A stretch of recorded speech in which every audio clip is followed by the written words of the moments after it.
Hello, lovely Patreon folks. This week for our bonus episode, Happy New Year, by the way, Amanda and I are going to be recapping some recent bizarre and kind of appalling news from inside the romance community that has broken containment and spread to the media in ways that I didn't expect. So thank you for being part of the podcast Patreon, and we hope you enjoy this bonus episode. Let's start with the Meachan mess, the Meachan mishigas, as I have been thinking it. And I want to start by saying, and this is the most important thing, we are going to be talking about a apparently faked suicide. But if anyone who is listening feels like their absence would not be noticed or felt by other people, please know that's not true, that we would miss you. And if you are feeling suicidal or if you're feeling really, really shit right now, you can call or text 988. Did you know that, by the way? The suicide hotline has been reduced to a 3-digit number. Yes.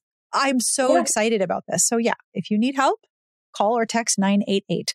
And if you don't think you can listen to us discussing someone who allegedly faked their suicide, please feel free to skip this episode. We're not going into the details of what happened. We're going to recap, but I have some questions. So do you want to do the recap? Oh gosh. Okay. I'm going to try to put it as succinctly as possible. And feel free to jump in if I get details wrong. Okay. I feel like stuff has come out where it's like, oh yeah, someone interviewed her, but it wasn't really her. I said this in the Slack. This is the most hokey pokey story. This whole thing is so 2006 message board. I have great deja vu at this time. Anyway, so recap. Okay. So you can do it. Author Susan Meachan. Meachan. It's an N. Meachan. Had a Facebook group known as The Ward. Someone came on her account saying that they were her daughter. About 2 years ago, this was. 2 years ago, to let them know that Susan had died by suicide, and due to essentially bullying in the publishing industry, and that as one last wish, would finish their mother's final novel or final romance, which was supposed to be finished as a wedding present to the daughter. Yes. And so they asked for help finishing it or whatever. There was a GoFundMe for her funeral. I remember that. And a bunch of authors did an anthology, a bullying anthology that was dedicated to Susan. Yep. I don't know if funds from that were given to the family or not, but I know that there was an anthology dedicated. And it was had bullying romances in it, I think. It was bullying should only be in fiction or something. Anyway, so that's what happened. And then weirdly, there was an assistant or whatever who was running the ward in Susan's absence. And was like, this has been too much for me to keep running. Is anyone else interested in running it?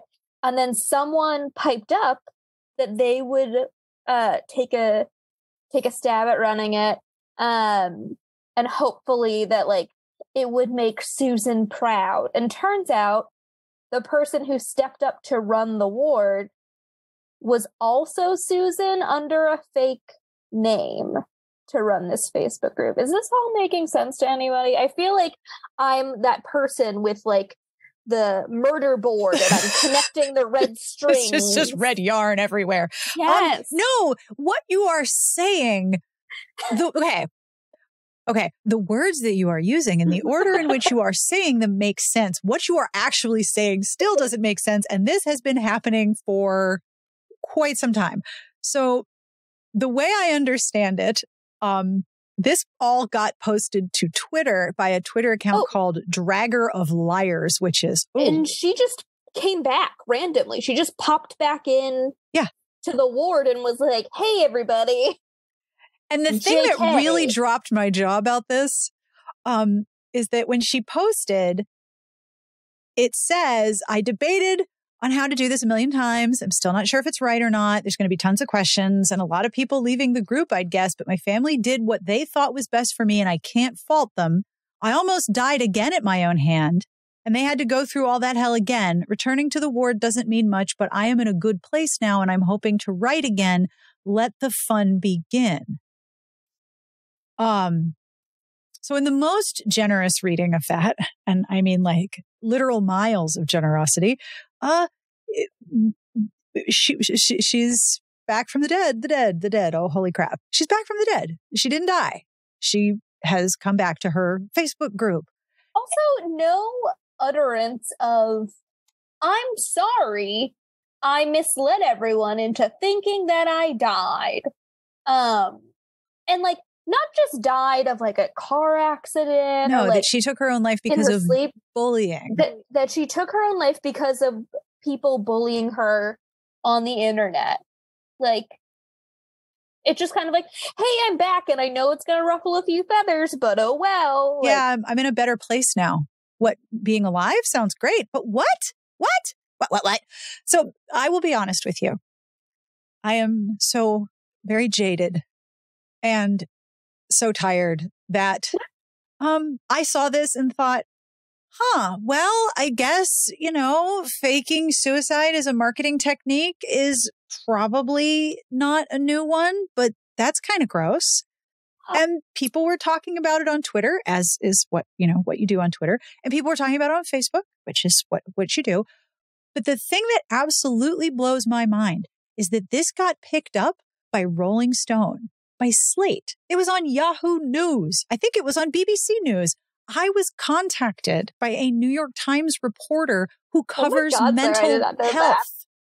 This is the mental health beat. This person covers mental health and wanted to ask me about online writers groups and what they're like and my perspective on this story. And I was like, this is what's hitting the media. This is the thing that's going to get picked out of the romance Twitter. This is what's going to hit the media. And that part, okay, I think that part just absolutely floors me. I think that if it is true that this person faked their suicide, allowed all of this fundraising and work to be done on their behalf, and then just rolled back in like it was no big deal, that's unconscionably shitty. Like, yeah, that's terrible. Don't fuck with people like that. That's not cool. That shows a complete lack of empathy and understanding that the other people you're talking to on the internet are people and have humanity and feelings. Like, that's just, geez, that is just so gross. But this is the thing that hits the media. Oh, and then, by the way, don't want to forget this part. Allegedly, there was an interview where the person who said they were Meachan was like, well, if you gave money and you take it away, it's like killing me again. And if you gave money, that was your choice and I don't owe you anything. It was just like, wow. And then it turns out that this wasn't her. Who is it? We don't know. Also, I get the sense it's like a catfish inside a sock puppet, craft inside a crunchy taco shell. Okay, but like, whomst among us has not been curious, like, oh, if I died today, who would attend my funeral? Who would miss me? Like, what would be the memories I left behind? Sure. Look, it's been a real hard 3 years. I think a lot of people have thought, wow, I had those feelings of desolation and just futility and hopelessness. Like, I go through that all the time, for sure. I also had a thought of like, why are parental controls only for children? There need to be parental controls that children can set on their parents' social media. Like, take away your mom's Facebook account. There seems to have been, at this time, more than one person involved in this thing. And that's also kind of ghastly. I don't have very high opinions of the people who've decided to make these actions. I think it's really terrible. I am still baffled why this is the thing that hit the media, why this is the thing that the media picked up on.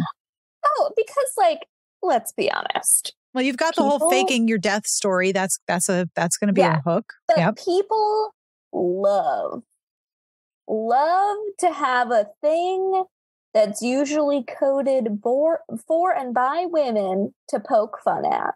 People love it. People love a little reason to be like, those romance readers, they're all a bunch of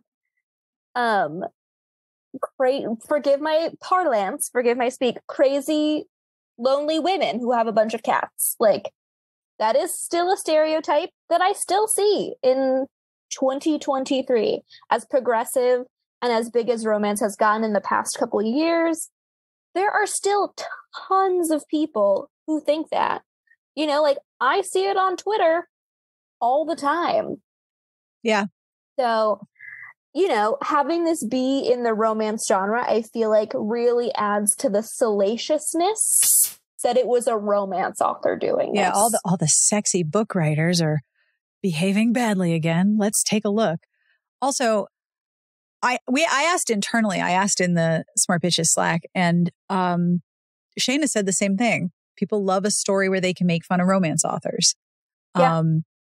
And 100% agree with Shayna. Tara was saying that, you know, the reading community was already talking about it a lot. And this is yet another indication, is if you didn't need another indication, that Twitter is where journalists are. That's one of the reasons why Twitter is so powerful, is because it is where journalists are.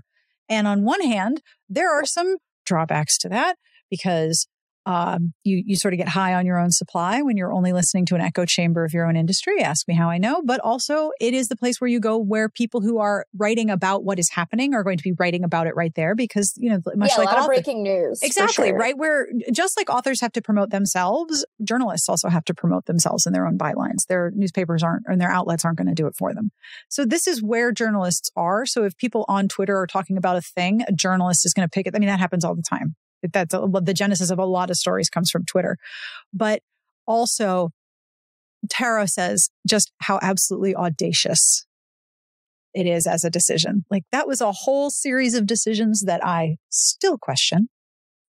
I also am very confused why where was the person who was like, no, no. Yeah, there needs to be an oh honey no friend in every group chat. And just like to be like, yeah, let's not do that. Or like, you just use the group chat as a way to like get your feelings out, so you don't angry tweet or like angry send that message. Like, you need someone or something just to get all those ideas and words out. Yeah. And so you calm down, and then you're like, okay, let's not do that. Oh yeah. Let me rewrite this angry email I was about to send. It is a regular occurrence for me to draft an email with no one in the to field and go off and then edit that down to actual human speak. But also, everyone in my house will walk into a room and be like, can I just vent for a minute? And we'll be like, go ahead. Because, I mean, yeah, shit is hard, and publishing is hard, and being an author is hard, and running a business and self-publishing your books is really difficult. This is so ghastly. It's so terrible. And I look at all of the people who are mourning right now, because, I mean, there's like, I don't know if you're aware, it's like this whole pandemic thing happening. We have another variant called the Kraken. Like, the media calls this variant the Kraken. Like, we're literally... I didn't know we've named it yet, but I knew there was another variant. BAA 122. It's people on the internet call it the Kraken. Like, we have a whole ass pandemic. People are mourning a lot more. Like, that is just so unspeakably cruel. What the fuck? I don't know how she expected there to be any sort of net positive in doing what she did. Like, even coming back, like, that's where the thing, did you think? Like, how did you think this was going to go? Like, if you're going to do that, fuck off into the woods and like go off the grid. But like, to me, it seems like this is a person who loves attention and attention-seeking behaviors. And if that's the case, they're not going to keep up the ruse very long. No, they're going to tell a person. They're going to come back when the high wears off. Like, this is why I'm not a conspiracy theorist. I'm a meetings theorist. I absolutely have theories about, okay, what was the meeting like where this particular decision was made? What was that meeting like? Oh, I'm from Florida, so the conspiracy theorist is in the blood. Like, but see, the problem with the conspiracy is it requires all of those people to keep their mouths shut. And I have been on the internet far too long to think that anybody with a super juicy secret is going to keep their mouth shut. Nobody's keeping their mouth shut. I'm amazed this actually was a secret for 2 years, which makes me think there weren't that many people involved. Because none of the people... Or at least people not plugged in. Like, obviously, like, her family knew, But if her family's not involved really in her online communities, it's kind of like out of sight, out of mind. Like, this doesn't matter to us. Yep. And it sounds like she really was going through some kind of a crisis, like the way that this person has written about this. I don't even know if it's them writing about themselves. That's how screwy this is. It sounds like they were in a very, very dark and terrible place. And I don't wish that on anybody. And in fact, the reporter who contacted me first said, I'm not going to be able to write this article unless I can talk to her. And I was like, well, good luck with that. Yeah. But they said clearly anyone who decides to take this course of action has some problems. They're not doing so good. And I mean, so many people are not doing so good. This is just incredibly ghoulish. It's not like I'm doubting the validity of, a person being bullied on the internet. Like, that is incredibly plausible and probably was happening to some extent. Yep. But yeah, just to do that and to hurt the online communities and the online friends that you do have and do care about you, like. Yeah. And woof, yes, you also made a good point when we were discussing this internally. You also made the point that the romance community has demonstrated that when there is something going wrong in the world, we can raise money and effort very quickly and very effectively, whether it's romancing the vote or auctions for Afghan women and auctions for people in different countries experiencing disasters and, writer GoFundMes and people who need help with medical bills. Like, the romance community, especially the romance community online, will mobilize and be incredibly effective. And as you pointed out, seeing that altruism and that effort taken advantage of is quite shocking. Yeah, I feel like romance takes its community building very seriously. I know we do on the site, but it's the thing I do take seriously. Not many other things I take seriously. There are so many communities, like within Goodreads, on Facebook, on Twitter, and they're all very passionate people. Like, I mean, just look at Romantic Times. Remember the RT convention? People took a week off of work to go on a vacation about books. That was what made Romantic Times, the conference, so special for me, even though I didn't necessarily know or have relationships with every single person who was there. All of the people who were there took a week off of work, away from their parents, away from their kids, to take a vacation about books. Those are cool people. I like those people. Let's go hang out and talk about books. Usually, like, community building stuff is completely volunteer based. Like, people who run, like romance challenges on Goodreads or run, genre specific or trope specific groups on Facebook that have thousands of members, like, do it because they want to. Yeah. They're not getting paid for it. They're doing it because they want to. Yeah. Well, I will end this bonus episode with a small piece of advice, which is part of what I said to the reporter from the New York Times. I think it's very important when you're in a group, online or off, to ask yourself repeatedly, how do you feel when you're there and how do you feel when you leave? You are not obligated to stay in a group that makes you feel bad about yourself. And you're not obligated to stay in the company of anybody. And I don't care if they have 50% of your genetic code and you can swap kidneys without problems. Anyone who makes you feel terrible, you don't have to be around them. So it's important, I think, to examine how you feel in the groups that you're in. And, friendships change and relationships change and professional advancement changes. You're going to evolve as a person. And it's important to be your own barometer as to how you feel when you're with people that you know, because sometimes those relationships are more harmful than helpful.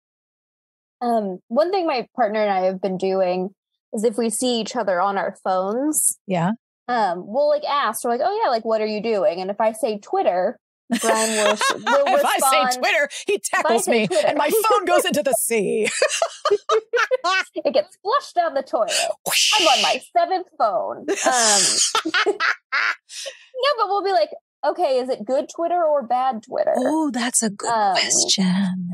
Or if I'm like, oh, it's indifferent right now. And then like, if I'm still on it 5 minutes later, they'll check in. Are you on good Twitter or bad Twitter right now? Yep. Same with Brian. Are you on good Reddit or bad Reddit right now? Oh, yes. I have curated my Reddit most judiciously to make it a good Reddit. They made an RSS feed to just curate. Smart idea. Yeah, just to curate the good things that they want to see from Reddit instead of like doom scrolling. I have to say, Reddit saved my ass. So the short version is I went away the last week of the year and we flew Southwest. It did not go well. I mean, we were very lucky compared to some people who spent the night on the floor in the airport with their toddler. And there were people who had like no car seats, no Christmas gifts, no clothes, no nothing. It was hell. It was bad. But Reddit was the place where I was like, okay, we might not be able to get home. Let's make up backup plans. Let's make up backup plans for our backup plans. You have no idea how many flight reservations we had on the 31st, the 1st, and the 2nd of January. It was ridiculous. Reddit totally saved my butt. They are totally right. It is important to be on the good parts, right? And it's helpful to have someone do that, right? But like, you know, you might have to self-regulate and be like, okay, I've been looking at Twitter for 10 minutes. And my shoulders are up near my ears. I know. And my jaw's clenched. Yeah. Am I on good Twitter or bad Twitter right now? Yep. And if you've been on bad Twitter, you get like... Wow. I don't know how this story, if you had to predict what will happen, do you think that this will just become a big nothing burger? We'll never hear from this person again? Yeah. Oh, yeah. I give it 6 weeks. Yeah.